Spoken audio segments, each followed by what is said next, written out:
Okay. Nah, ada 7 set online question for objective. You boleh buat. Lepas tu you can submit. Okay. Bila you submit, then it will be auto corrected by the system. Okay, will be auto corrected by the system.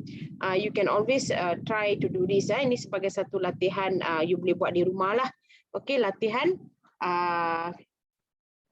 objektif. Okay, ini lebih kepada soalan-soalan objektif. Ada set 1, set 2, set 3, set 4, set 5, set 6, set 7. Okay, so you boleh tengok kat situ. Okay, you can always ambil set-set ni ya, simpan. Okay, save it in your file, then you can always use it sebagai satu latihan. Okay, no problem. Okay, hari ini kita sambung bab 3 yang kita buat minggu lepas. Okay, remember minggu lepas kita buat bab 3 halfway, bab 3 tingkatan 5. So hari ini kita akan sambung bab 3 itu nak habiskan. And especially hari ini punya bahagian-bahagian perlembagaan tu agak penting ya. So let me share.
Okay, saya akan start dari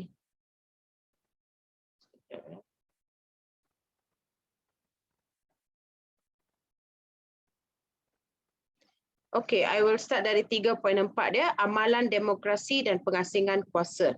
Okay, kita sambung dari minggu lepas. Amalan demokrasi dan pengasingan kuasa. Okay, can you see the slides? Nampak ke slides dia?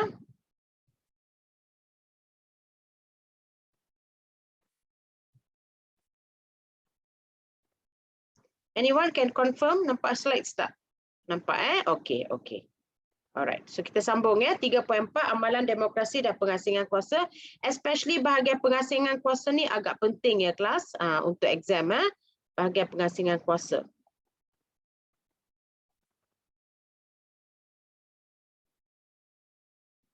Take my pointer. Okay. Okay, amalan demokrasi yang kita ada dalam dunia dalam Malaysia hari ini ialah amalan pilihan raya. Okay, kita juga ada kebebasan asasi, pengasingan kuasa dalam pemerintahan. Okay, setiap pemerintahan dia ada kuasa dia sendiri. Right, so kita start dengan amalan pilihan raya ya. So kalau kamu tengok dekat gambar ni kelas, ini adalah antara parti politik yang terlibat dalam pilihan raya bagi memperoleh mandat daripada rakyat untuk memerintah. Okey, ini semua adalah contoh-contoh parti politik yang ada di negara kita. Alright. Pilihan raya ialah elemen penting yang menandakan wujudnya amalan demokrasi. So obviously kalau kita nak kata negara kita ni demokrasi, of course dia punya bukti utamanya adalah wujudnya pilihan raya. Pada asasnya pilihan raya umum diadakan dalam tempoh 5 tahun. That one you know right, every 5 years kita akan adakan pilihan raya. Pilihan raya diadakan sejak negara kita mencapai kemerdekaan, membuktikan amalan demokrasi ini kita wujud sampailah ke hari ini. Okey? Kita wujud sampailah ke hari ini. Okey? Kerana memang pilihan raya itu wujud sampai ke hari ini. Oh, Kuasa Agung haven't finished. Okay, wait, let me go.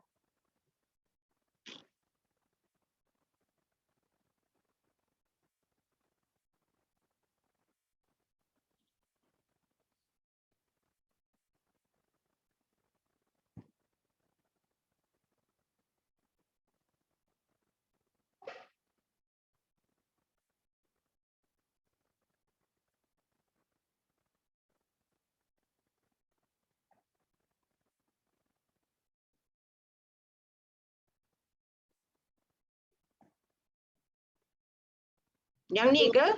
Somebody said saya belum habis Kuasa Agung. Is this part? Oh, perundangan dan kehakiman. Okay.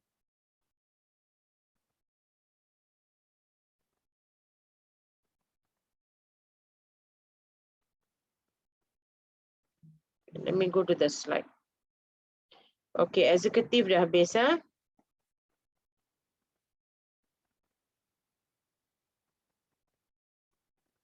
Okay, kuasa perundangan belum. Okay, so kita start dengan slide ni lah. Alright, okay, so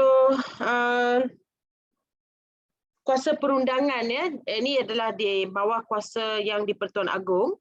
Okay, kuasa perundangan yang ada pada Agong ialah persidangan parlimen.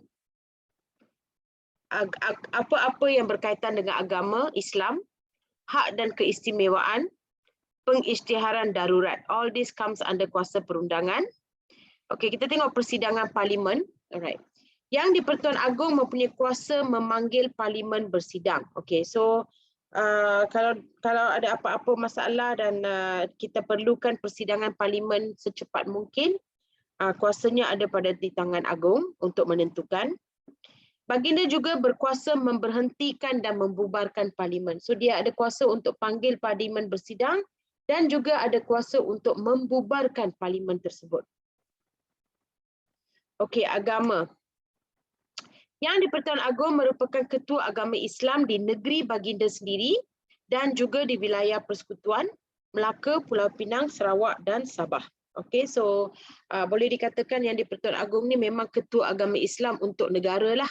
Okey, and then bila dia balik kepada negeri dia sendiri, bila dia jadi sultan pada negeri dia sendiri, dia akan jadi ketua agama Islam untuk negeri dia sendiri.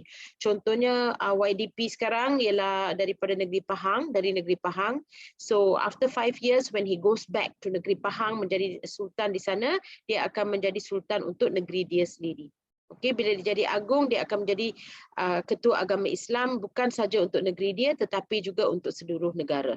Termasuk wilayah-wilayah yang tak ada sultan seperti wilayah persekutuan Melaka, Pulau Pinang, Sarawak dan Sabah tak ada sultan, hanya yang di Pertua Negeri. So ketua agama Islam adalah di bawah tangan yang di Pertuan Agong. Ketua agama Islam di negeri-negeri lain ialah sultan atau raja di negeri itu sendiri.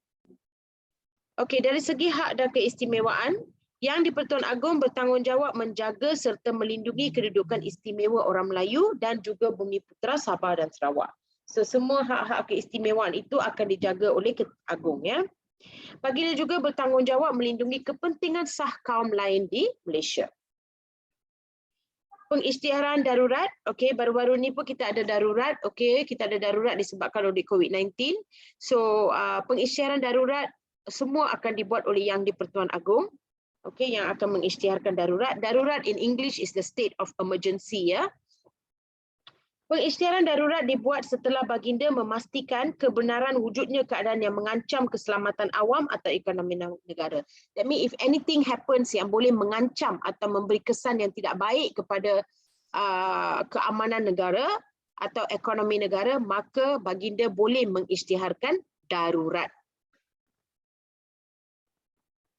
Okay, next one is kuasa kehakiman. Okay, yang di Pertuan Agong melantik hakim Mahkamah Atasan atas nasihat Perdana Menteri. So the judge for High Court, High Court judge is actually selected by yang di Pertuan Agong di atas nasihat Perdana Menteri setelah dipertimbangkan oleh Suruhanjaya Pelantikan Kehakiman dan juga Majlis Raja-Raja. Hakim Mahkamah Atasan sendiri terdiri daripada Ketua Hakim Negara, Presiden Mahkamah Rayuan, Hakim Besar Mahkamah Tinggi Malaya, Hakim Besar Mahkamah Tinggi Sarawak dan Sabah, Hakim Mahkamah Persekutuan, Hakim Mahkamah Rayuan dan Hakim Mahkamah Tinggi. Okay, all this actually adalah ketua kehakiman. Okay, ketua kehakiman, all these ketua-ketua hakim ni akan dipilih oleh Yang di-Pertuan Agong. Okay, now looking at kuasa pengampunan. Okay, what kind of pengampunan yang boleh dibuat oleh Yang di-Pertuan Agong? Okay, dalam hal jenayah di wilayah persekutuan, seseorang yang sudah dihukum boleh memohon keampunan daripada Yang di-Pertuan Agong. Okay, he can actually memohon supaya diampunkan atau dimaafkan. Baginda akan bertindak atas nasihat lembaga pengampunan, whether to give him pengampunan or not. Yang di-Pertuan Agong ni dia akan fikirkan dan dia akan bincang dengan lembaga pengampunan. Baginda berkuasa mengampunkan, menangguhkan dan meringankan hukuman yang dijatuhkan oleh Mahkamah Tentera, Mahkamah Syariah di Melaka, Pulau Pinang, Sabah, Sarawak dan wilayah persekutuan. Okay, so memang Yang di-Pertuan Agong ni boleh mengampunkan atau menangguhkan dan juga meringankan hukuman. Okay, but all depends on atas nasihat lembaga pengampunan. Okay, we have a student who's asking me apakah maksud pengampunan. Macam nak cakap, pengampunan ni maksudnya ialah you know what is saying sorry if somebody has made mistake and they want to apologize and they want to ringankan their hukuman. Okay, that is what you call as pengampunan. Yeah, it's kind of like a forgiving dan untuk meringankan hukuman yang dikenakan kepada orang tersebut. Okay, Wei-Pin? Alright.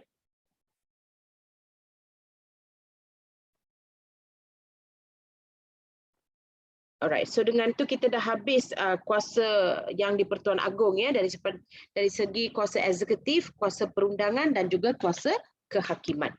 Right? Okay. Sekarang kita akan masuk kepada 3.4 tadi tentang amalan demokrasi dan pengasingan kuasa. So dari segi amalan demokrasi, you boleh nampak ada amalan pilihan raya, kebebasan asasi dan pengasingan kuasa dalam pemerintahan. Okay, we go with the amalan pilihan raya. Okay, that one I think we have gone through this now. Amalan pilihan raya ini merupakan satu bukti yang negara kita mengamalkan amalan demokrasi. Dan pilihan raya ini diadakan selama 5 tahun. Okay, every 5 years kita adakan pilihan raya ini. Okay, pilihan raya ini diadakan sejak zaman merdeka lagi. So, membuktikan amalan demokrasi ini telah wujud di negara kita sudah beberapa tahun ya, sehingga hari ini. Sebagai rakyat dalam sebuah negara demokrasi, kita sewajarnya memahami kepentingan pilihan raya dan memberi mandat untuk membentuk kerajaan. Warga negara yang layak mengundi perlu menunaikan hak dan tanggungjawab melalui pilihan raya untuk memilih pemimpin yang kita hendak. Okay, so it is the duty of every Malaysian. Okay, when you're 21 years old and above, you are supposed to vote. Okay, kamu harus mengambil bahagian dalam pengundian atau pilihan raya ini kerana ini adalah hak kita. Okay, hak kita sebagai warga negara Malaysia.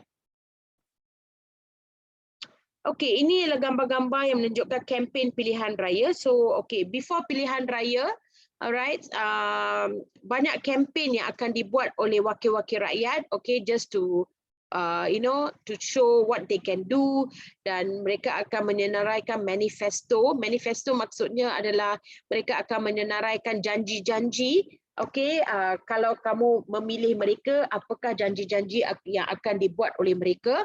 Okay, so all that akan diberikan dalam kempen-kempen. So there will be few weeks, kerajaan akan membenarkan semua ahli-ahli wakil-wakil rakyat ini untuk mengadakan kempen. Okay, there will be a time limit given for the campaign. So kalau kamu tengok gambar satu ini merupakan satu cara kempen di mana wakil rakyat itu pergi rumah ke rumah dan memberikan pamphlet, okay, tentang apa yang beliau boleh buat jika beliau menang, ya. So kempen pilihan raya membolehkan rakyat mengenali calon dan memahami manifesto parti yang bertanding. So again, what is the meaning of manifesto? Manifesto adalah perjanjian-perjanjian atau janji-janji yang diberikan oleh wakil rakyat that the list of things that they will do if they win the pilihan raya. Okey, itu adalah manifesto. Alright, dan dekat sini gambar yang sebelah sini pula, tengok saya punya cursor ni, ini adalah pada hari pilihan raya, rakyat menyemak nama pada daftar pemilih sebelum mengundi. Okey, rakyat menyemak nama pada daftar pemilih sebelum mengundi. Okey, sebelum mengundi awak kena bagi IC kepada orang yang duduk kat situ, and they will look into your IC and the name to make sure yang kamu sudah berdaftar sebagai pengundi dan nama kamu ada di tempat pengundian tersebut. Katalah nama kamu tak ada di tempat pengundian tersebut, kamu tidak boleh mengundi di situ. Okey?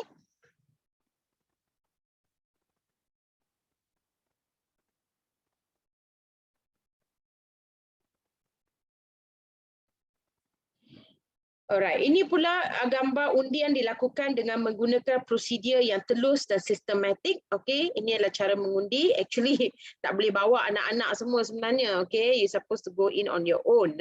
Anak kecil tu okey lah. Okey, undi ialah rahsia dan merupakan bukti keabsahan kerajaan yang dipilih oleh rakyat. Ini adalah rahsia. Bila kamu mengundi, kamu tak boleh nak tunjuk ke orang lain apa yang parti mana yang kamu mengundi. Okey. Supposed to be private and confidential.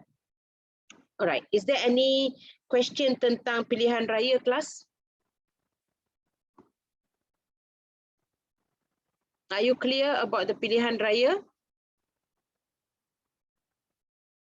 Okay, kalau clear saya akan masuk kepada yang kedua, iaitu kebebasan asasi.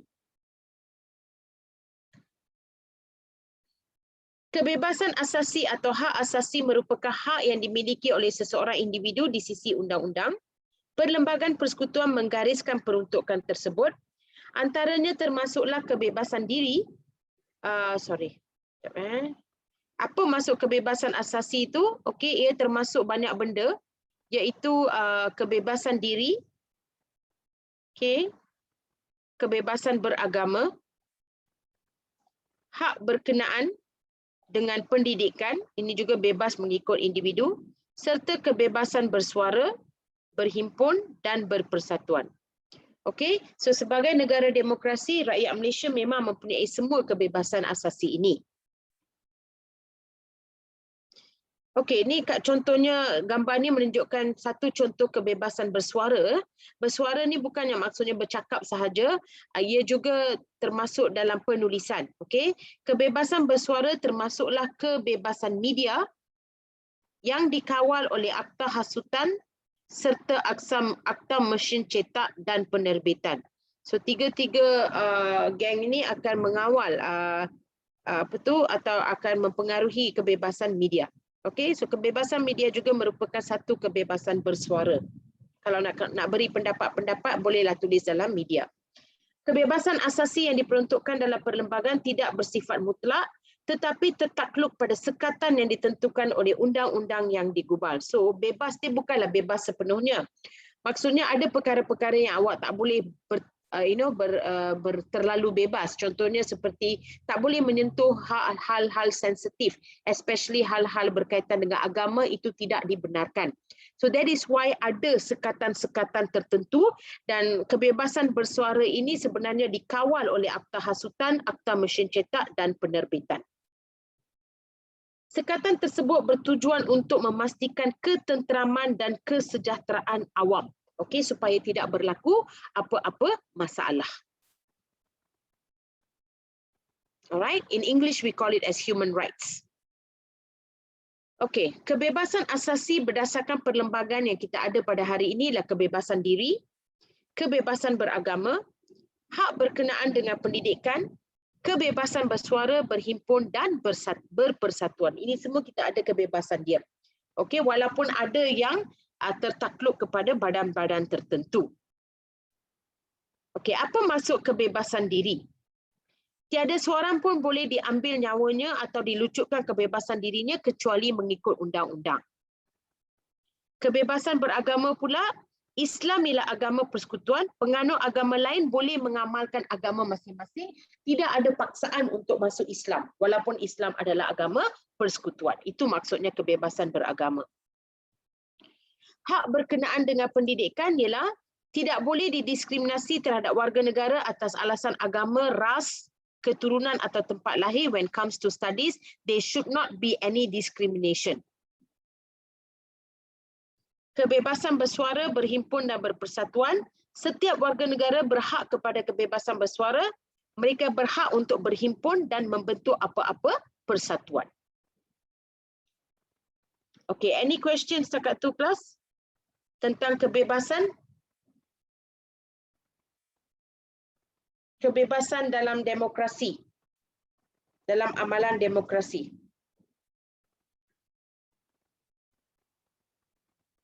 No, okay, so you're clear about the kebebasan. So kita ada kebebasan diri, kebebasan beragama, kebebasan bersuara, berhimpun dan berpersatuan. Walau bagaimanapun kebebasan bersuara, berhimpun, berpersatuan ni ada dia punya badan-badan yang akan menjaganya supaya tidak berlaku masalah. Maksudnya tidak boleh terlalu bebas dalam menyatakan hal-hal sensitif. Okey, pengasingan kuasa dalam pemerintahan. Okey, now kita masuk kepada subtopik yang seterusnya, pengasingan kuasa dalam pemerintahan.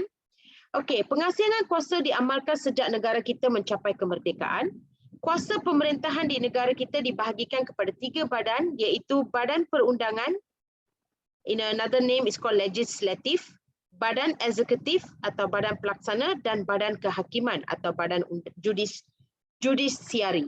Alright, 3 badan ini sangat penting kelas, and it is very important for you to know this subtopic untuk SPM.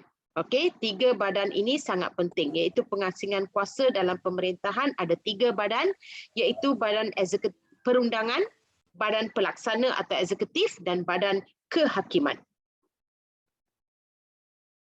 Kuasa badan tersebut ditentukan oleh perlembagaan persekutuan. Semua badan-badan ini kuasa dia ditentukan oleh perlembagaan yang ada pada negara kita. Yang di-Pertuan Agong sebagai ketua negara merupakan punca kuasa kepada ketiga-tiga badan ini.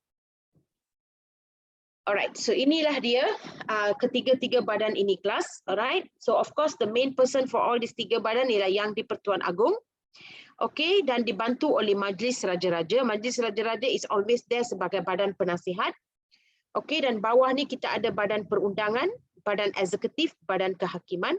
Okay, let me tell you a little bit about Badan Perundangan. Okay, apa maksud Badan Perundangan? Ini adalah berkaitan dengan undang-undang especially. So di bawah Badan Perundangan, that's where Parliament is. Dan di bawah Parliament ada Dewan Negara dan Dewan Rakyat. Okay, awak kena tahu apakah peranan-peranan yang dimainkan oleh Dewan Negara dan Dewan Rakyat juga Parliament. Okay, all these 3 comes under Badan Perundangan.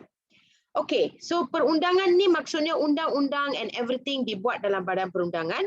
Okay, selepas undang-undang itu dibuat, pentadbiran itu dibuat, ia perlu dilaksanakan. Okay, ia perlu dilaksanakan. So that's when Badan Eksekutif comes in charge. Okay, Badan Eksekutif comes in charge apabila perlu dilaksanakan undang-undang tersebut. Okay, so Badan Eksekutif ini siapa yang akan melaksanakan undang-undang tersebut adalah Perdana Menteri. Okey, dan dibantu oleh Jemaah Menteri dan dibantu oleh kementerian-kementerian. So these are the Badan Eksekutif, iaitu badan yang melaksanakan undang-undang yang dibuat oleh Badan Perundangan. And then the last one ialah Badan Kehakiman. Ini sangat perlu kerana kalau ada siapa-siapa yang membuat kesalahan, okey, ada unsur-unsur jenayah, so how to handle that? So that will be handled by the Badan Kehakiman. So under Badan Kehakiman ada Ketua Hakim Negara, Mahkamah Atasan dan Mahkamah Bawahan. So ini adalah 3 badan pemerintahan di negara kita. Okey, Badan Perundangan akan dibantu oleh Badan Eksekutif untuk melaksanakannya, dan jika ada isu-isu jenayah ia akan diambil oleh Badan Kehakiman. Okey, any question on this class? Sebelum kita masuk satu-satu.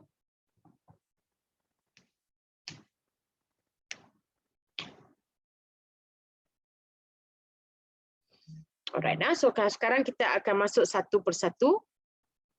Right. Okey, persidangan pertama Parlimen Persekutuan Tanah Melayu pada bulan September 1959.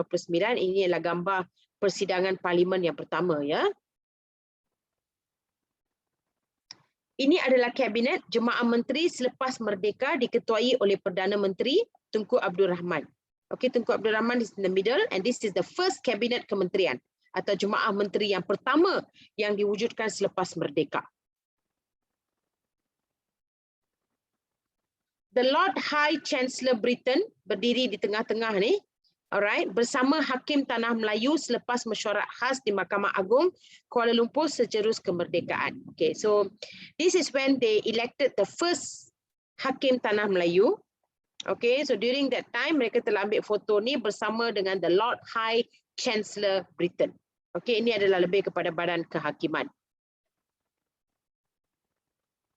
Okay, let's go to the badan perundangan kelas. Okay, can you name me tiga unsur dalam badan perundangan before I show the rest? Tadi kita dah tengok ada 3 unsur dalam badan perundangan. Apakah unsur-unsur dalam badan perundangan? Can someone write in the chat area?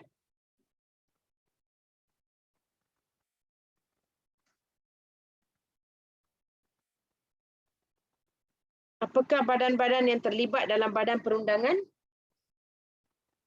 Yes, Parlimen. Correct. Parlimen, Dewan Rakyat dan Dewan Negara. Okay, good. Parlimen, Dewan Rakyat, Dewan Negara. Good. Okay. Badan perundangan berfungsi menggubal undang-undang. Okay, itu adalah fungsi utama badan perundangan. Please take note of that. Badan perundangan pada peringkat kerajaan ialah Parlimen. Of course, Parlimen is the first. Badan perundangan pada peringkat kerajaan negeri ialah ADUN atau DUN. Okay, so badan perundangan ni kalau ikut persekutuan ialah Parlimen, tapi kalau ikut setiap negeri ialah DUN, Dewan Undangan Negeri. Okay, please take note of that. You must know the difference between Dewan Undangan Negeri dan Parlimen. Parlimen ialah untuk persekutuan. That means the overall Malaysia. Untuk setiap negeri, contohnya negeri Selangor, badan perundangan dia ialah Dewan Undangan Negeri Selangor. Okay, DUN. Okay, are you clear with this? Make sure you understand the difference between Parlimen and DUN. DUN ialah untuk peringkat negeri, Parlimen ialah untuk peringkat persekutuan. Okay, next. Parlimen, Dewan Undangan Negeri. Alright. So Parlimen, apa kerja mereka? Parlimen ialah badan perundangan tertinggi di Malaysia. Parlimen terdiri daripada 3 komponen iaitu Yang di-Pertuan Agong, Dewan Negara dan Dewan Rakyat. Ini adalah komponen Parlimen. Gariskan itu, ya. Saya dah hantar ni kepada kamu last week. So if you have printed out, this is very important. Okay, Parlimen terdiri daripada 3 komponen iaitu YDPA, Yang di-Pertuan Agong, Dewan Rakyat dan Dewan Negara. Parlimen merupakan lambang demokrasi. Parlimen berkuasa menggubal undang-undang. Okay, that is the most important thing to do. Selain itu, Parlimen juga boleh membuat pindaan kepada undang-undang itu. Okay, selain daripada buat undang-undang, Parlimen juga boleh buat pindaan. Okay, if they want to pindahkan undang-undang tersebut. Okay, so kalau mereka nak buat pindaan undang-undang persekutuan yang sedia ada, they can do.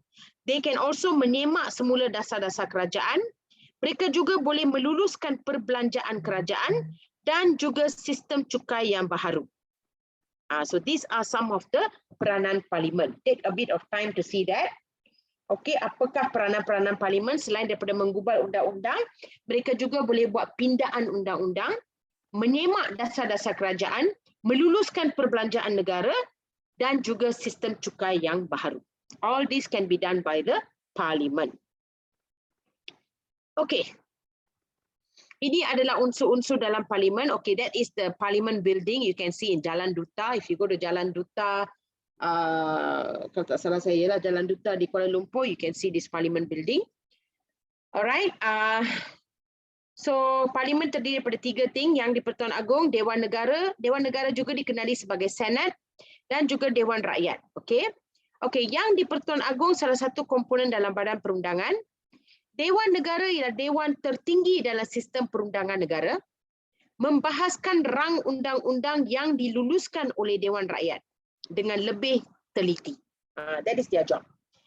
Apa pula dibuat oleh Dewan Rakyat? Dewan Rakyat ini adalah golongan-golongan yang kita pilih melalui pilihan raya tu. Wakil-wakil rakyat yang kita pilih melalui pilihan raya, they are all inside Dewan Rakyat. So dewan yang ahlinya dipilih oleh rakyat melalui pilihan raya dan kerja mereka ialah menggubal dan meluluskan undang-undang pada peringkat Dewan Rakyat. So after, listen carefully ya, after Dewan Rakyat membuat undang-undang atau meluluskan undang-undang, undang-undang ini akan dibahaskan di Dewan Negara. Okey, akan dibahaskan di Dewan Negara, barulah boleh diluluskan. Okey. So daripada Dewan Rakyat, dia akan pergi ke Dewan Negara untuk mendapat kelulusan penuh. Okay, are you clear?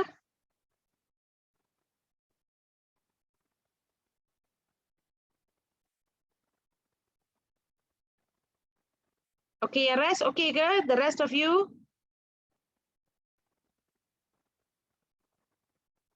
Okay. Alright, that is Parlimen. Sekarang kita masuk kepada Dewan Undangan Negeri. Okey, Dewan Undangan Negeri ini mengikut negeri masing-masing.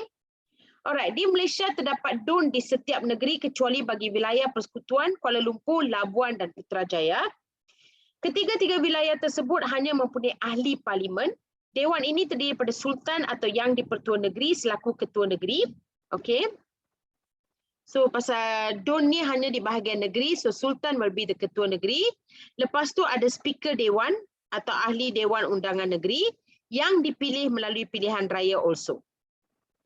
So these are the people under the DUN. Okay, Sultan, Speaker Dewan dan Ahli Dewan Undangan Negeri. DUN berfungsi untuk menggubal undang-undang bagi negeri masing-masing. Contohnya kalau Selangor, dia ada DUN dia sendiri, so dia akan gubal undang-undang untuk negeri Selangor. Alright? Kalau Perak, dia ada DUN dia sendiri, dia akan gubal undang-undang untuk negeri Perak. Alright. Any question bahagian badan perundangan kelas? So you have seen, as a conclusion I would say, badan perundangan ni terdiri daripada Parlimen. Okey, under Parlimen ialah Yang di-Pertuan Agong, Dewan Rakyat, Dewan Negara. And then untuk kawasan negeri ialah DUN, iaitu Dewan Undangan Negeri. That comes under badan perundangan. Okay, that comes under badan perundangan. Okay, Wepin, apa yang tak tu?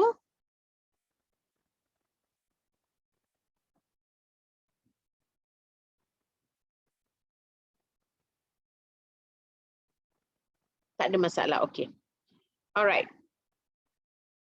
Okay, sekarang kita masuk kepada badan eksekutif. Okay, badan eksekutif. Badan eksekutif ialah badan pemerintah yang melaksanakan kuasa eksekutif mengikut Perlembagaan Persekutuan. So, badan yang melaksanakan all the undang-undang ya. Badan eksekutif peringkat Kerajaan Persekutuan ialah Jemaah Menteri. Manakala badan eksekutif peringkat negeri ialah Kerajaan Negeri, Majlis Mesyuarat Kerajaan Negeri. That is for the negeri part. Okay, kita tengok Jemaah Menteri dulu ya. Jemaah Menteri is also called as Cabinet. Okay, so badan eksekutif ni ada dua lah. Satu ialah Jemaah Menteri. When I say Jemaah Menteri, it means Perdana Menteri dan juga menteri-menteri dia plus kementerian dia. Okay. Dan untuk bahagian negeri pula is called Majlis Mesyuarat Kerajaan Negeri. Okay, let's look at Jemaah Menteri. Jemaah Menteri ini terdiri daripada Perdana Menteri itu sendiri, menteri-menteri seperti Menteri Kewangan, Menteri Pendidikan dan Menteri Kesihatan, okay, dan menteri-menteri lain. Tugas utama Jemaah Menteri ialah menggubal dasar negara dan melaksanakan pembangunan itu. So, badan eksekutif ni dia gubal dasar-dasar negara, dia yang buat dasar-dasar negara dan dialah yang melaksanakan dasar-dasar tersebut. Perdana Menteri mengetuai Jemaah Menteri, memimpin kerajaan dan menjalankan pentadbiran. Okey, menteri mengetuai kementerian untuk melaksanakan dasar kerajaan yang diputuskan oleh Jemaah Menteri. Anggota Jemaah Menteri berpegang pada prinsip tanggungjawab bersama secara kolektif kepada Parlimen. Setiap menteri mesti mempertahankan keputusan yang dibuat oleh jemaah menteri. So apa-apa keputusan yang dibuat oleh jemaah menteri itu harus dipertahankan oleh setiap menteri. Sekiranya seorang menteri tidak bersetuju dengan dasar kerajaan, katalah salah seorang menteri itu tak setuju, beliau hendaklah meletakkan jawatan. Okay? Because semua menteri harus setuju dan mereka harus ada kata sepakat dalam jemaah menteri itu. If one person tak setuju and always go against, then that one person have to letakkan jawatan. Dan gambar ini menunjukkan istiadat mengangkat sumpah jawatan dan setia serta sumpah simpan rahsia sebagai Perdana Menteri. So sebagai Perdana Menteri awak kena angkat sumpah di depan Yang di-Pertuan Agong. Okay, what about bahagian negeri pula? Pada peringkat negeri, kuasa eksekutif terletak pada sultan atau raja negeri tersebut, atau kalau tak ada sultan atau raja, ialah Yang di-Pertua Negeri.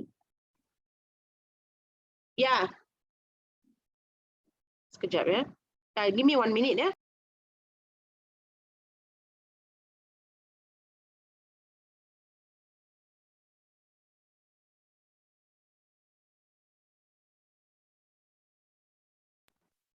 Okay, sorry ya. Okay. Pada peringkat negeri, okay, saya bagi tahu tu. Bagi negeri di Semenanjung Malaysia, kuasa eksekutif ini dilaksanakan oleh Majlis Mesyuarat Kerajaan Negeri atau EXCO. Okay, kuasa eksekutif tu dilaksanakan oleh mereka ini. Di Sarawak dan Sabah, Badan Eksekutif Negeri dikenali sebagai Kabinet Negeri. Okay, dikenali sebagai Kabinet Negeri.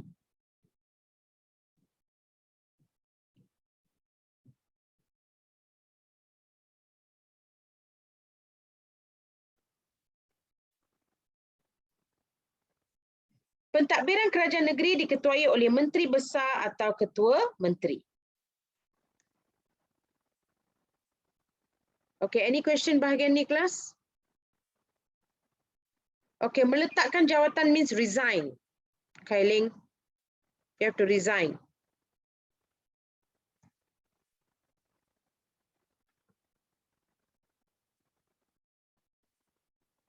Okay.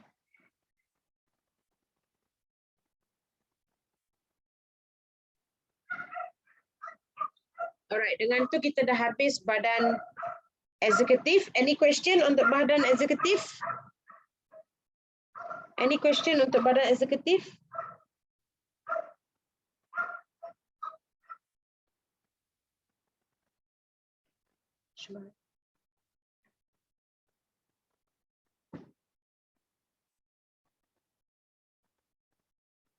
Okay, all good.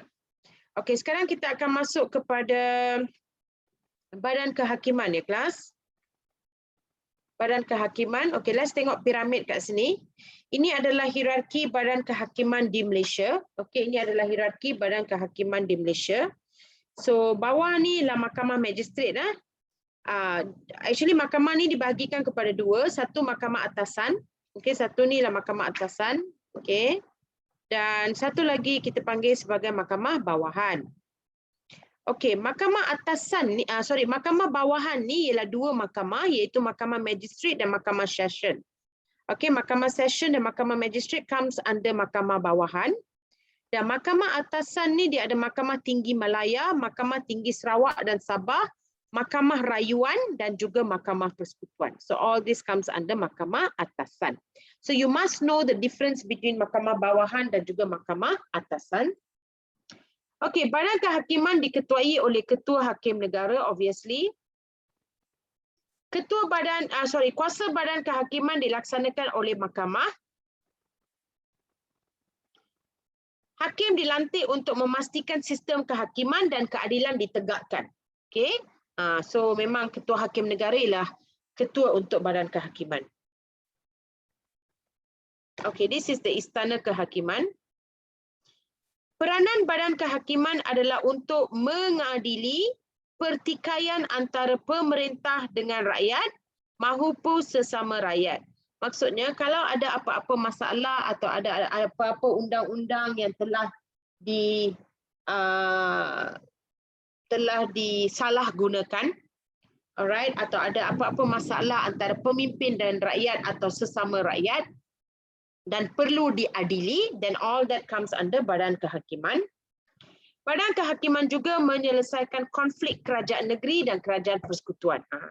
So masalah antara kerajaan negeri dan kerajaan persekutuan juga akan diadili oleh Badan Kehakiman. Okey, ini adalah satu gambar mahkamah syariah. Okey, fungsi Badan Kehakiman bergantung pada status mahkamah yang terdiri daripada mahkamah atasan, mahkamah bawahan serta mahkamah khas. There's also a mahkamah khas. Selain itu, terdapat mahkamah pada peringkat negeri. Okey, untuk peringkat negeri dia ada mahkamah syariah, this one lebih kepada mahkamah untuk orang Islam, serta mahkamah anak negeri di Sarawak dan Sabah. Okey. Hakim mestilah bebas. Kalau nak jadi hakim atau seorang hakim itu, dia haruslah seorang yang bebas dari pengaruh politik. Maksudnya, hakim itu tidak boleh melibatkan diri dia dalam apa-apa bidang politik. Okey, kenapa? Kerana sebagai seorang hakim, you must be a neutral person. Okey, seorang yang neutral, yang seorang yang boleh memberi kehakiman secara adil.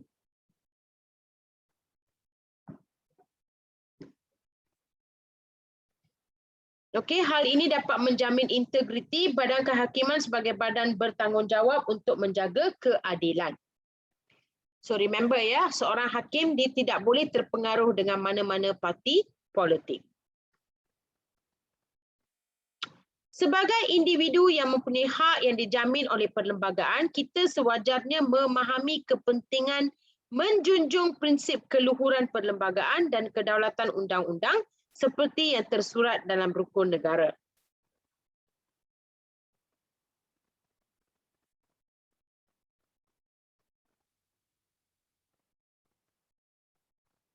Okey.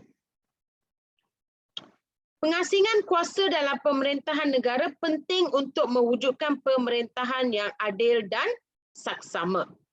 Okey, pengasingan kuasa dalam pemerintahan negara penting untuk mewujudkan pemerintahan yang adil dan saksama. Pengasingan kuasa dapat membentuk konsep semak dan imbang dalam pemerintahan supaya kuasa pemerintahan tidak dikuasai oleh seseorang. All the pemerintahan harus dipengaruhi oleh perlembagaan. Okey, itu adalah dari segi Badan Kehakiman. Okay, any question?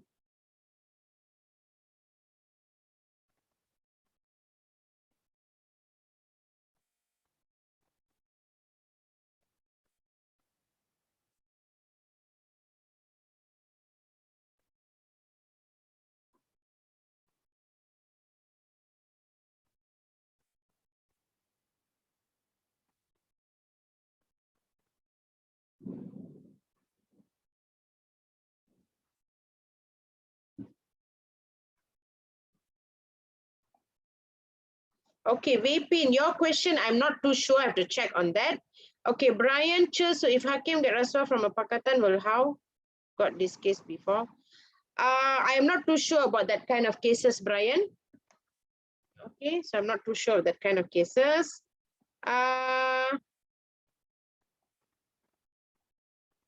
Apakah maksud konsep semak dan imbang? Okay, konsep semak dan imbang ni, ini bergantung kepada sekejap ketong. Okey, pengasingan kuasa.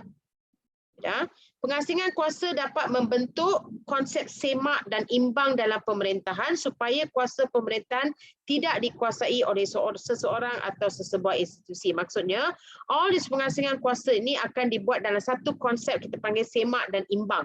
That means to balance. Okay, to balance so that sesuatu pemerintahan itu tidak dikuasai oleh satu orang atau seseorang. Okay, it must be a balanced thing. Okay, like this Dacheng ni. Okay. Okay, any other questions? Alright, okay. Kalau dah tak habis, kita dah habis dah bahagian pemerintahan di negara kita. 3 bahagian itu iaitu Badan Perundangan, Badan Eksekutif dan Badan Kehakiman. Now kita masuk kepada 3.5, keunikan amalan demokrasi berparlimen di negara kita. Apa keunikan dia? Alright.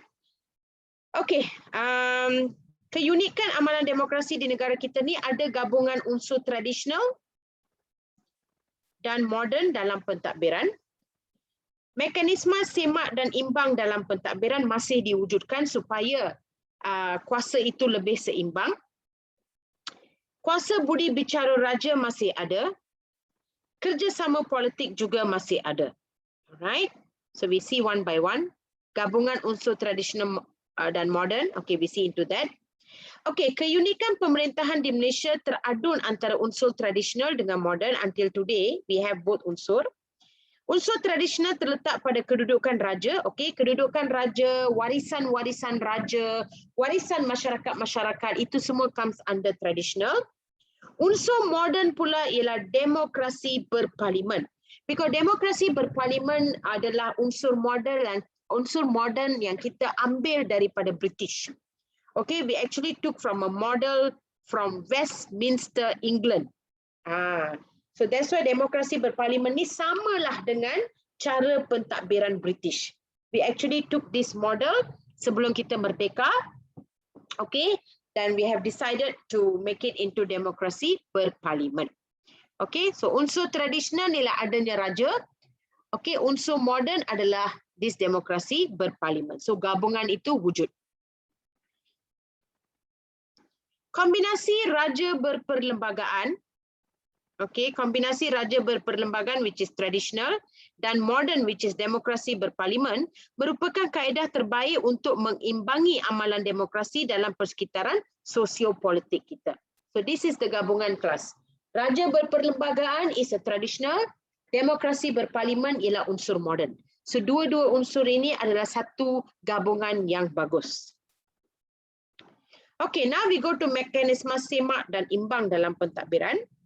Sistem raja berperlembagaan dan demokrasi berparlimen mewujudkan satu mekanisme yang kita panggil semak dan imbang. Okey, pemerintahan beraja berperanan bagi mengimbangi pemerintahan demokrasi. So pemerintahan beraja mesti seimbang dengan pemerintahan demokrasi kerana raja berkecuali dalam hal politik, ekonomi dan dasar negara. Okey, so there is a perimbangan yang bagus. Okey, antara pemerintahan beraja dan pemerintahan demokrasi.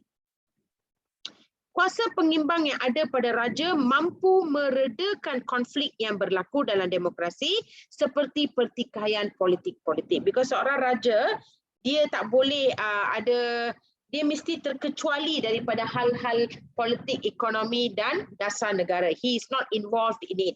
He cannot be a part of it because he must be a neutral person supaya raja itu boleh buat konsep semak dan imbang.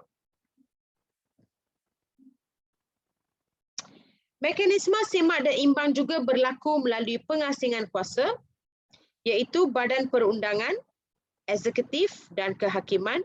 Okey, kuasa-kuasa ini memang harus diasingkan because you cannot put everything on one person to do it. So that is why we have a very systematic punya pemerintahan. Badan perundangan has their own job to do, badan eksekutif own job dan badan kehakiman own job. Ini juga kita boleh nyatakan sebagai semak dan imbang. Badan perundangan diberi peranan untuk menggubal undang-undang, alright, dan undang-undang ini harus dilaksanakan oleh badan eksekutif. Sekiranya timbul konflik dan kekeliruan, maka akan diselesaikan oleh badan kehakiman. Alright, so you can see bagaimana badan perundangan, badan eksekutif dan badan kehakiman ini mereka bekerjasama antara satu sama lain. Okey, mereka bekerjasama antara satu sama lain. Okay. Any question on that mekanisme semak dan imbang, class?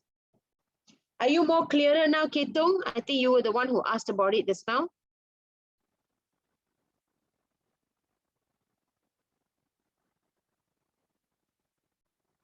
Okay. So, yeah. Semak dan imbang ini ialah satu cara untuk menyelesaikan masalah-masalah atau masalah-masalah politik yang berlaku, ya.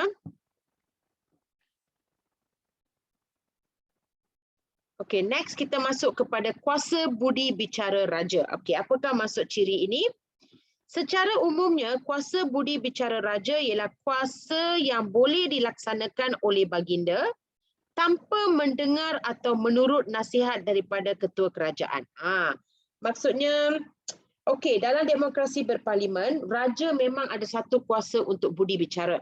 That means you can have a negotiation with a raja, okay, and during this time raja tidak perlu untuk mendengar nasihat daripada mana-mana kerajaan.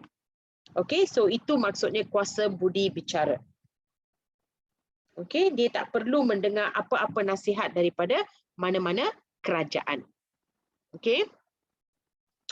Perlembagaan Persekutuan memperuntukkan kuasa budi bicara kepada Yang di-Pertuan Agong dalam soal-soal pelantikan Ketua Kerajaan Persekutuan dan Perdana Menteri. So all these adalah kuasa agung. Okay, kuasa agung. Raja dan Yang di-Pertua Negeri mempunyai kuasa budi bicara melantik kerajaan negeri, iaitu Menteri Besar dan Ketua Menteri. Okay, so you can see when we talk about budi bicara Raja Mei is their own judgment. Alright, so mereka tak perlu dapat nasihat daripada pihak-pihak lain. So yang di-Pertuan Agong, they can do that apabila mereka melantik Perdana Menteri. Dan untuk Raja atau Sultan atau yang di-Pertua Negeri, kawasan negeri ni pula, they can do that apabila mereka melantik Menteri Besar atau Ketua Menteri. Okay, are you clear?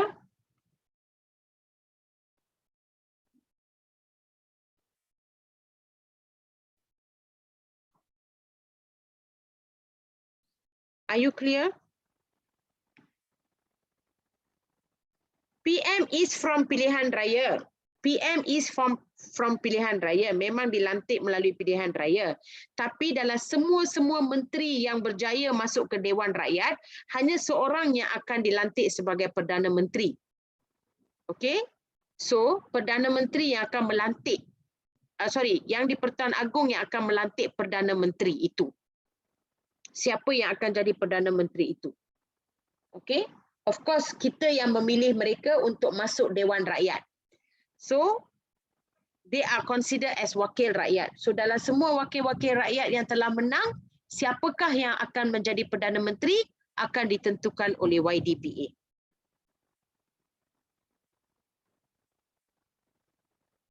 Okay? Yes.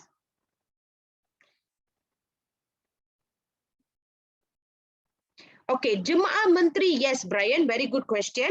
Ya, setelah Perdana Menteri itu dipilih oleh YDPA, then the Jemaah Menteri akan dipilih oleh YDPA di atas nasihat Perdana Menteri.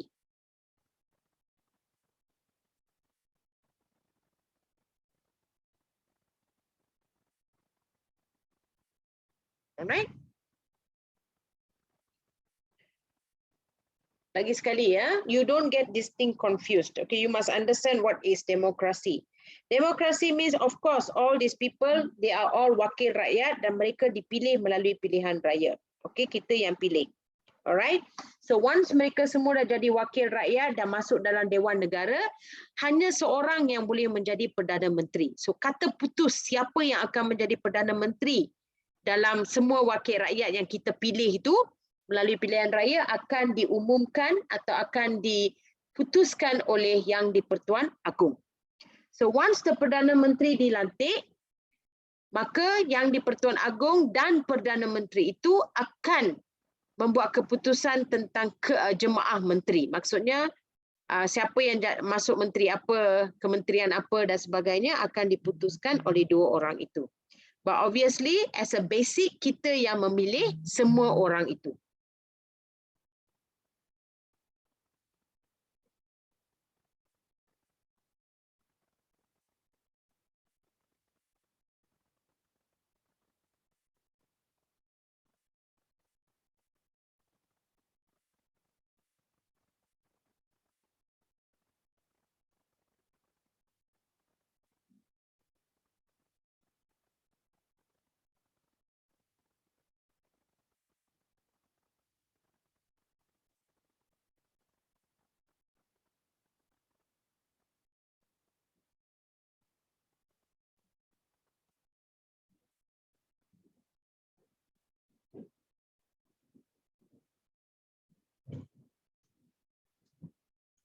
Okay.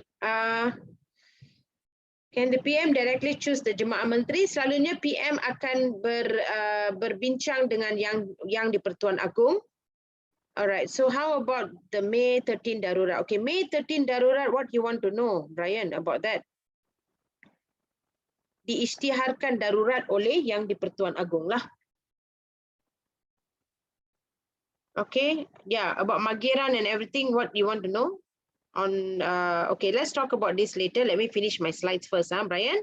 Okay, give me a while. Later you just remind me back. Okay. Okay, any other questions on this kuasa budi bicara raja?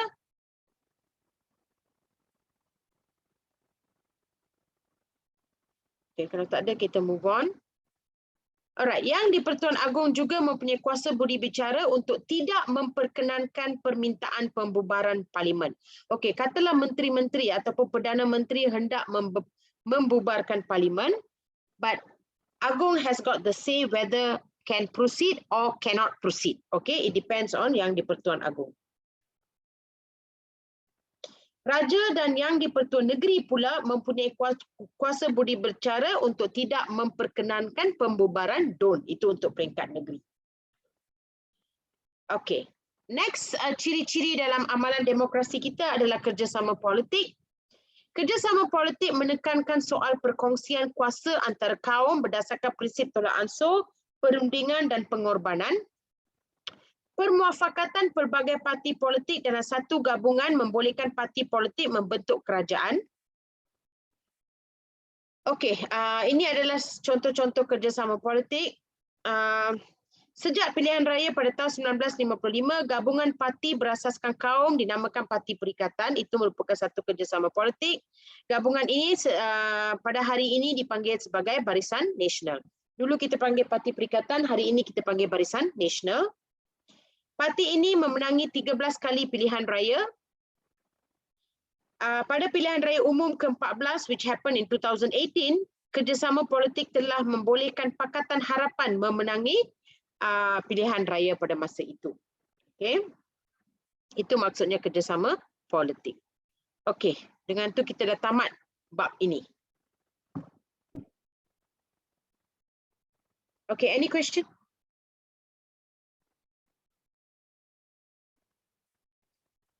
Yes, Wipin.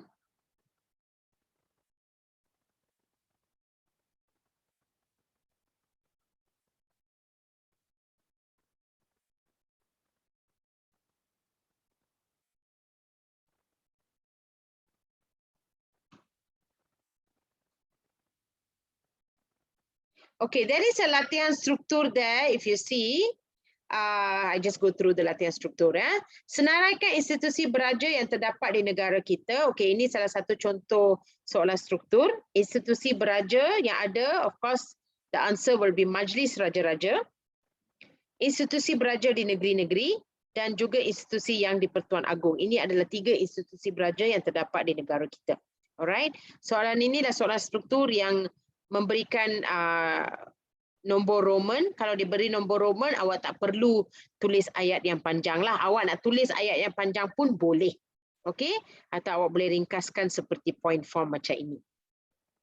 Alright. Soalan kedua, jelaskan peranan yang di Pertuan Agong dalam kuasa perundangan. Okey, apakah peranan-peranan yang di Pertuan Agong dalam kuasa perundangan? Okey, apakah peranan mereka? Okay, this one I want you to answer. Can you write in the chat area? Apakah peranan-peranan yang di Pertuan Agong dalam kuasa perundangan? Wipin ask, membubarkan parlimen is close parliament? Yes. Yes, Wipin.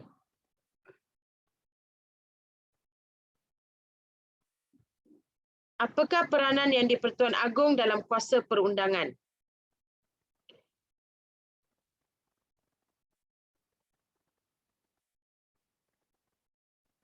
Membubarkan parlimen, yes.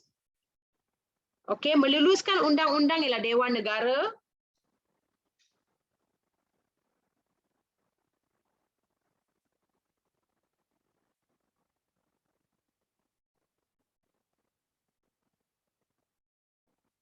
Kuasa perundangan, you have to see back into kuasa perundangan. Okay, look at the slides.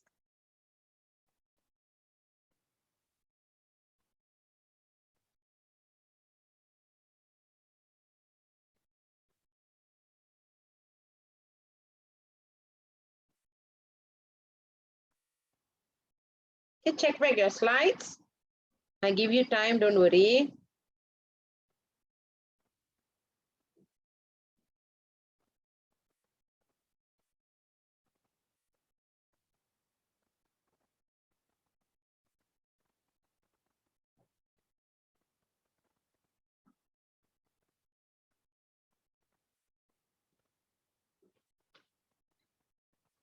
Pengisytiharan darurat boleh memanggil parlimen bersidang, betul? Okey, itu boleh.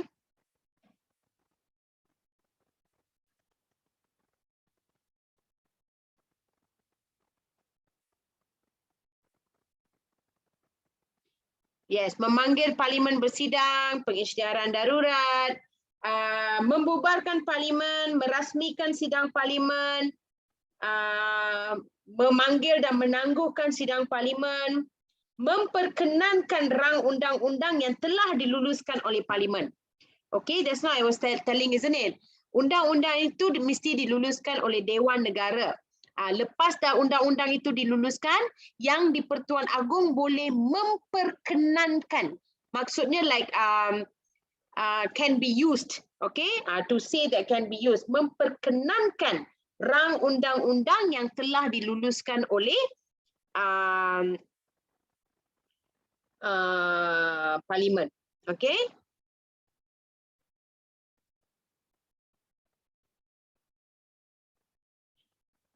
Can you send the slides link again? Okay, organizer, do you have the slides link that I sent last week? Organizer? Do you have the class link that I sent last week? Please resend here. Okay, let me check whether I have it with me. Okay, wait, I will check again. Just give me 1 minute. I want to check whether I have it. Okay.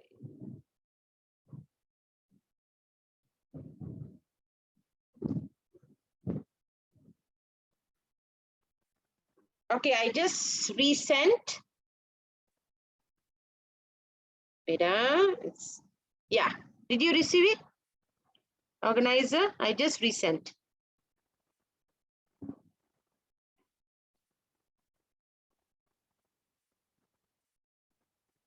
Okay, tunggu ya pelajar. Let him download the thing. Okay, sekejap. Alright.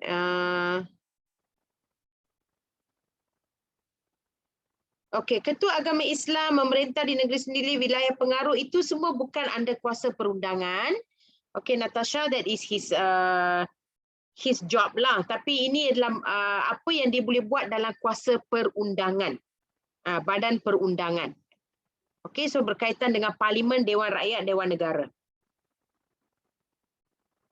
Okay, Jeli menjaga dan melindungi kedudukan istimewa orang Melayu dan Bumi Putra di Sabah Sarawak pun bukan under perundangan. Melantik badan-badan perundangan boleh? No. No. Okay. Alright, siapa yang nakkan slides tu boleh tengok balik. Okay, the slide link is there. Cikgu, bagaimanakah unsur tradisional dapat memupuk persefahaman ke arah perpaduan? Vipin, let's settle this question first, okay? Let's settle this question first. Okay.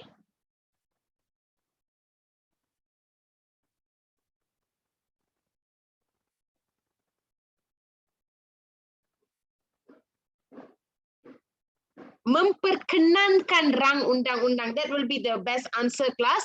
Memperkenankan rang undang-undang. Yunzi, use the word memperkenankan. MEMPERKENAN. Memperkenankan rang undang-undang. Okay. Alright, so you can see in the chat area the last week's slides and also this week link, those yang baru masuk, this week saya hantar link, ada 7 set soalan pecutan SPM. 7 set soalan pecutan SPM, ini lebih kepada soalan objektif. Please use the link and go into the soalan. You can do it online. Okay, you can do it online and you boleh after that you can submit. Lepas tu dia akan keluar awak punya keputusan. dan juga jawapan-jawapan yang betul dan salah. Okay, try it out, yeah? Okay, I got another question. Alright. Ini soalan kebat ya, kelas. Sebagai warga negara yang patriotik, bagaimanakah anda menunjukkan kesetiaan anda terhadap raja dan negara? Okay, can you write in the chat area? Ini adalah soalan kebat. Bagaimana kita nak menunjukkan kesetiaan terhadap raja dan negara?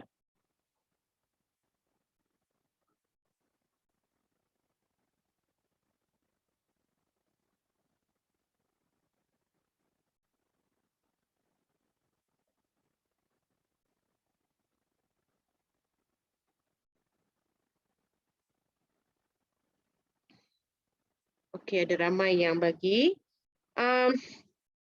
Yes, saya scroll up first, very fast the answers. Okay, mentaati raja dengan tidak menderhaka dan sentiasa mematuhi undang-undang.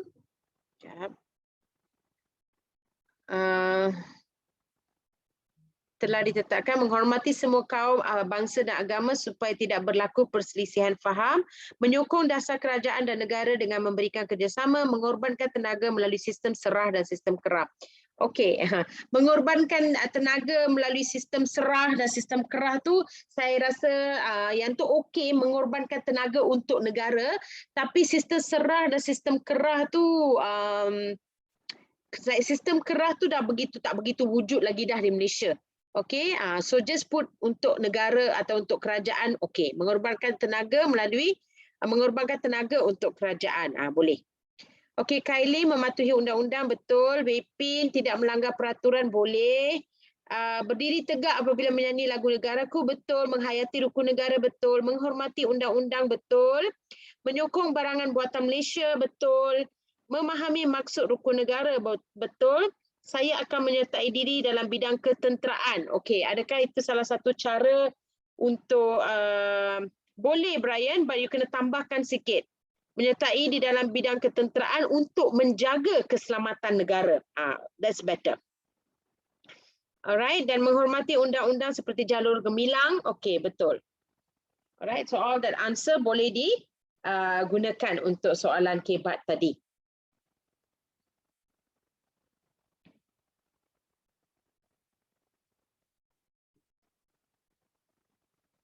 Alright. Tidak merosakkan nama atau imej negara, betul. Cikgu boleh jawab macam tu. Tak perlu fakta huraian contoh inference. Okey, ini soalan structure. Ini soalan struktur. Okey. Jaila, are you first time in this class?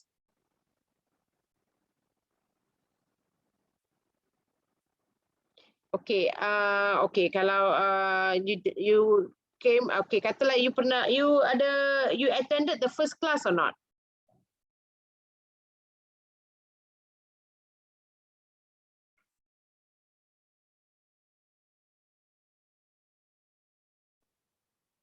Okay, alright.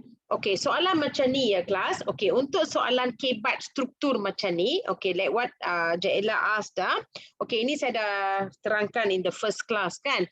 Okay, soalan macam ni untuk 4 markah. Sebagai warga negara patriotik, bagaimanakah anda menunjukkan kesetiaan anda terhadap raja negara? So all depends on the question. Okay, of course you boleh bagi isi huraian contoh dan inference. Okay, that will be good. Especially untuk soalan kebat, inference adalah penting. Okay, untuk soalan kebat, inference adalah penting, especially soalan kebat essay.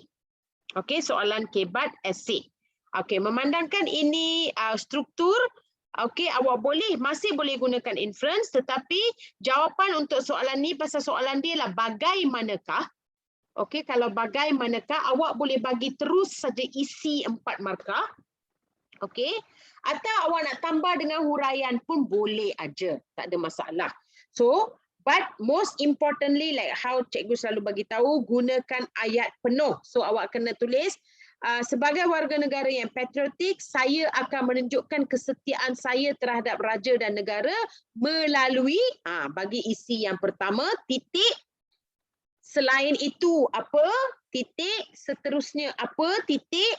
Okey, gunakan penanda wacana, gunakan ayat yang penuh. Okey, kalau awak nak tambah dengan huraian boleh, tak ada masalah.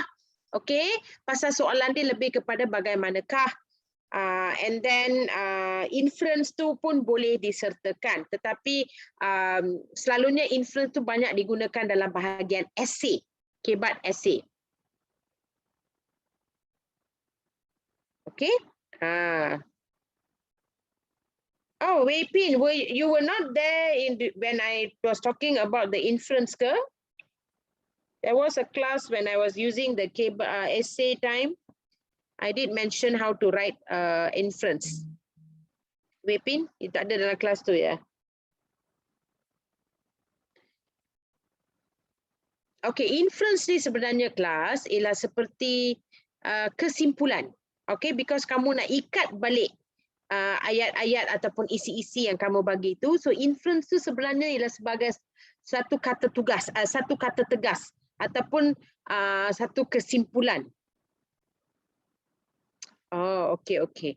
Alright. So, okay, kalau ada pelajar yang masih actually, Ketong, I don't have any of the recordings because the recordings is all kept by the organizer. Organizer ada ke recording for the first class?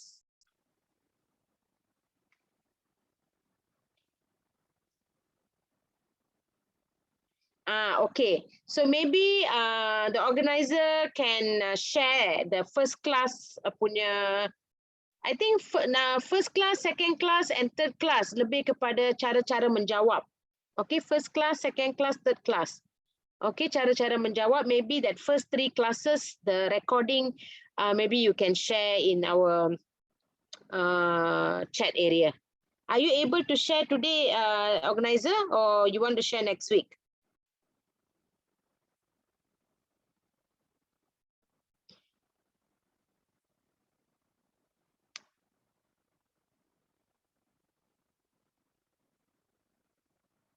Okay, students, can you WhatsApp the organizer? Okay, please WhatsApp the organizer to get whatever that you want from the past. Okay, the first class, second class, and the third class is the one that I mainly talked about cara-cara penulisan, cara-cara pemarkahan. Okay, so you can have on that. But don't worry class, because ini adalah kelas kita yang ke-10, ada lagi 2 kelas. So kelas yang terakhir tu saya akan ulang semula cara-cara pemarkahan itu. Okay, saya akan ulang semula cara-cara pemarkahan. Alright.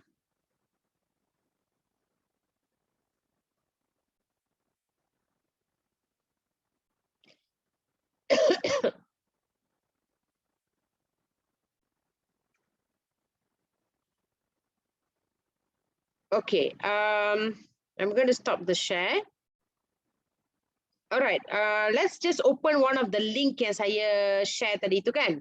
Yang organizer share tadi tu. Okay, sekejap mana ni ya, chat area.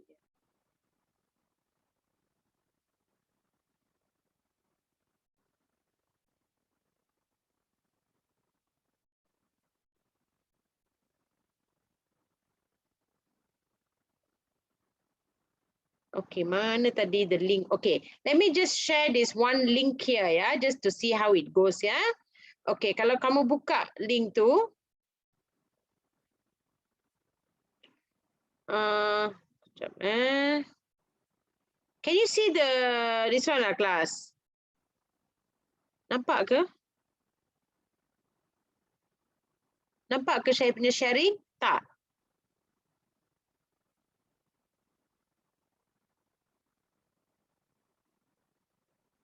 Tak, sekejap. Saya tutup ni dulu. Share. Okay. So this is when you press the link, this is how it will come out. All right. To fill up this form, you must be signed in. Your identity will remain anonymous. Okay. Okay, you have to sign in. Right. And then you kena masukkan you punya email lah ya. Okay.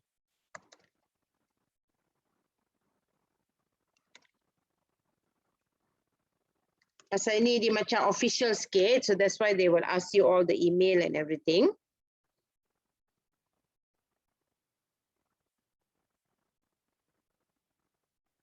Gmail ni macam masalah.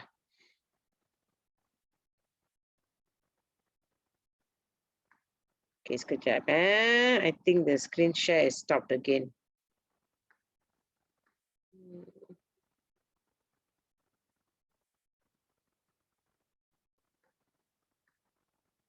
Oh, I cannot share it lah, class. Okay, is there anyone try to open the link? I can't share. It doesn't allow me to share. Okay, so what you can do is you go to the link. So they will ask you some email address and everything. You sign in. Lepas tu you can see 40 question. Ada 40 soalan objektif untuk setiap set. Okay, 40 soalan objektif. Soalan itu bukan ikut bab ya. It's like a soalan SPM. It's a mix of Form 4 and Form 5. Okay, it's a mix of Form 4 and Form 5. So it's like a soalan latihan. So you do all the soalan.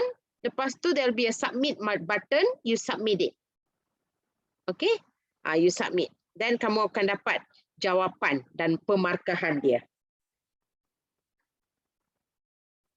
Alright, ada 7 set tu. Rajin-rajinlah kamu buat. Then it's like a latihan ulang kaji. I will try to get more things next week. See if I can get any other sets of question. I will share it with you next week. Okay, Wipin, what? Okay, Wipin nak kata ada 2 soalan terhadap bab ini. Apa dia, Wipin?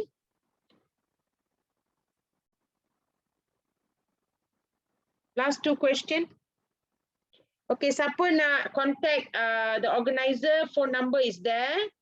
And 018 tu.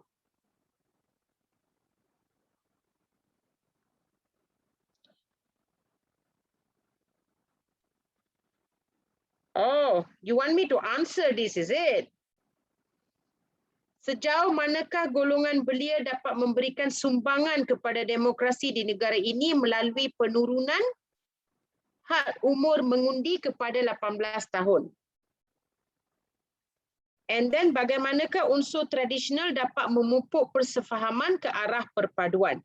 Okay, first of all, Wipin, I need to ask you back this question. Okay, awak faham tak dua-dua soalan ni? And can you put for everyone to see so that the rest also can see? Kalau tidak, kesian dia orang. Dia tak tahu apa yang kita sembang kat sini.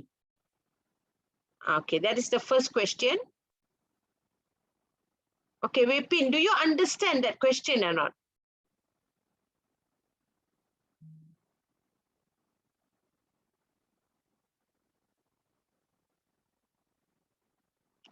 Okay, so you have to understand that question first. Okay, first of all, the keyword for this question ialah sejauh manakah. Kalau kamu tengok saya punya past, I think it's the second class, pelajar yang ada dalam second class saya tu, saya ada bagi tahu macam mana nak jawab soalan sejauh manakah. Okay, sejauh manakah awak kena bagi unsur penting ke, agak penting ke, that kind of words, alright? So sejauh manakah golongan belia dapat memberikan sumbangan kepada demokrasi di negara ini melalui penurunan had umur mengundi? Maksudnya hak mengundi sekarang, okay, pada saat ini hak mengundi ialah 21 tahun ke atas. Okay, what if the government turunkan hak mengundi itu kepada 18 tahun? Maksudnya 18 tahun ke atas boleh mengundi, tak perlu tunggu sampai 21 tahun. So adakah ini dapat memberi sumbangan kepada demokrasi di negara kita? Itu maksudnya.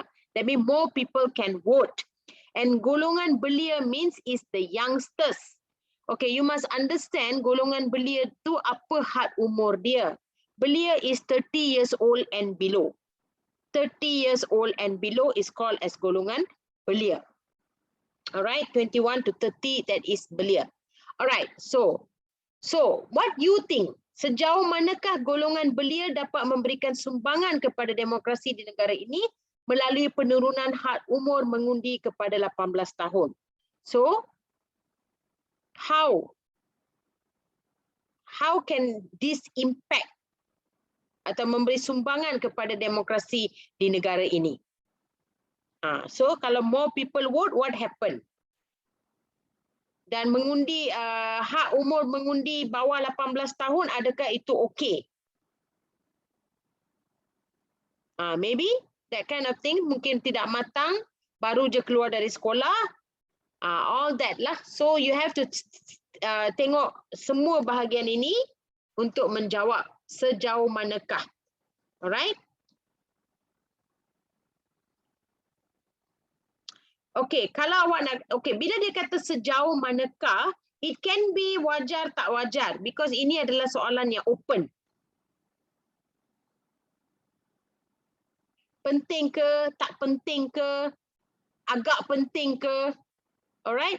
It is a very open question, so it's up to you. Soalan kebat ni, okay? Okay, kalau kamu kata kedua-dua, maksudnya kamu rasa ada wajar, ada tak wajar, also can. Pasal ini soalan yang open saja. Okay, it's an open question. Okay, the second question, bagaimanakah unsur tradisional dapat memupuk persefahaman ke arah perpaduan? Okay, this one Wepin, you have to understand. Apa maksud unsur tradisional di sini? Dan bagaimana unsur tradisional ni boleh memupuk persefahaman ke arah perpaduan. So you have to know what it means by unsur tradisional. What topic is this, Wepin? Bab ni kan? Okay. Unsur tradisional tu lebih kepada raja, okay, kedudukan raja dan raja berperlembagaan. Okey, kedudukan raja dan raja berperlembagaan. So bagaimana raja berperlembagaan? They didn't say combination, is it? They only say unsur traditional, is it? It's not kombinasi unsur traditional dengan unsur modern. Okay, only traditional. Okay, kalau only traditional, so you only talk about bagaimana unsur-unsur kerajaan dan juga raja berperlembagaan itu boleh memupuk persefahaman ke arah perpaduan. So sebagai raja, wujudnya kedudukan raja, okay, raja sebenarnya sebagai satu simbol perpaduan. Okay, raja himself ialah satu simbol perpaduan. Raja berperlembagaan lagi. Maksudnya raja itu sendiri pun harus mengikut perlembagaan. Itu juga merupakan satu simbol perpaduan.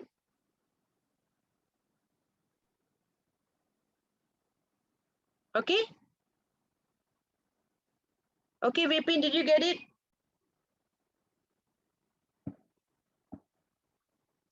So you kena ambil bahagian raja dan raja berperlembagaan itu untuk dibincangkan. Can A+ already. Okay, good for you. Alright. Okay, kelas. Saya rasa untuk minggu ni setakat ni sahaja. Minggu depan saya akan bagi lagi satu topik, and then minggu terakhir saya akan bincang semula cara-cara pemarkahan. Okay, so we have another 2 weeks to go. Alright. Okay, thank you very much everyone. Okay, I see you next week, yeah? Okay, take care. And happy Diwali for those who yang celebrating. Okay, take care. Stay safe everyone.